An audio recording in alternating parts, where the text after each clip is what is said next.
আমরা যখন দুর্গাপুজোর আনন্দে মাতোয়ারা হয়ে থাকি, তখন এই দুর্গারাই দুই হাতে তুলে নেয় ঢাক ও ঢাক বাজানোর কাঠি। ঝা গুরু গুরু ঝা, তা কুরু কুরু তা কুরু কুরু তা কুরু কুরু তা।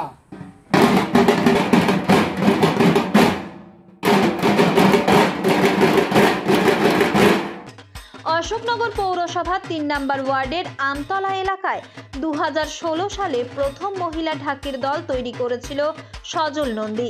হাতে গোনা কয়েকজনকে নিয়েই শুরু হয়েছিল পথ চলা। এখন এই মুহূর্তে প্রায় 60 থেকে 70 জন মহিলা ঢাক বাজানোর পেশায় রয়েছে। সজল নন্দী বিনা পারিশ্রমিকেই এই মহিলাদের ঢাক বাজানো শেখান এবং সারা বছর কোনো না কোনো অনুষ্ঠানে মহিলা ঢাকির চাহিদা দিনে দিনে বাড়ছে। প্রত্যেক বছর পুজোর সময় রাজ্যের বিভিন্ন প্রান্ত থেকে দুর্গাপুজো কমিটির থেকে তাদের কাছে বায়না আসে। সেই মতো এবছরও রাজ্যের বিভিন্ন প্রান্তে দুর্গাপুজোয় ঢাক বাজাতে এই মহিলারা যাবেন। তাই শেষ মুহূর্তের প্রস্তুতি ছিল চোখে পড়ার মতো। কাঁধে ঢাক, মাথায় কুলো, তার উপরে একটি ঘট ও প্রদীপ জ্বালিয়ে তারা ঢাক বাজাচ্ছেন। এবছরে তাদের এটাই বিশেষ আকর্ষণ। সংসারের কাজ সেরে তারা প্রত্যেক দিন ঢাক বাজানো প্র্যাকটিস করেন।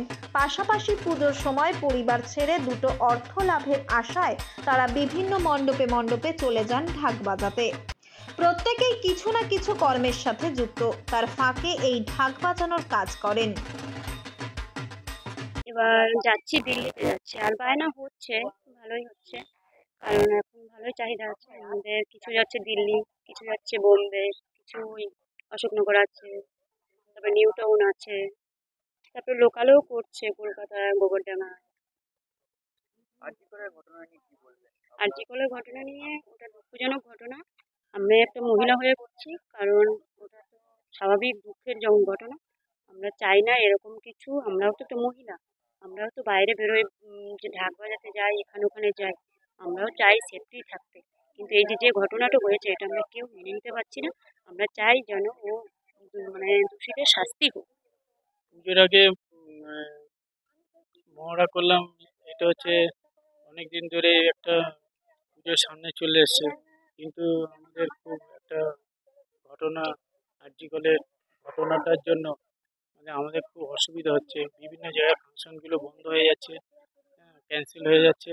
অর্ডার আসছে, ফাংশনগুলো রিস্ক নিতে পারছে না কমিটি।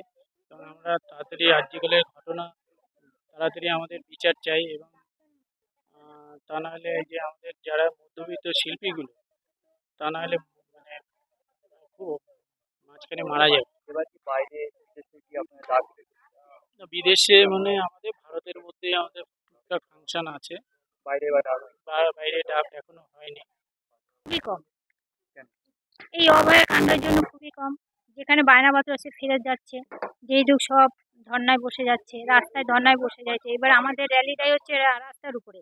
এবার রাস্তার উপরে যদি ধর্নায় বসে আমরা কি করে আনন্দ করতে করতে যাব? আনন্দটা মাটি হয়ে যাচ্ছে।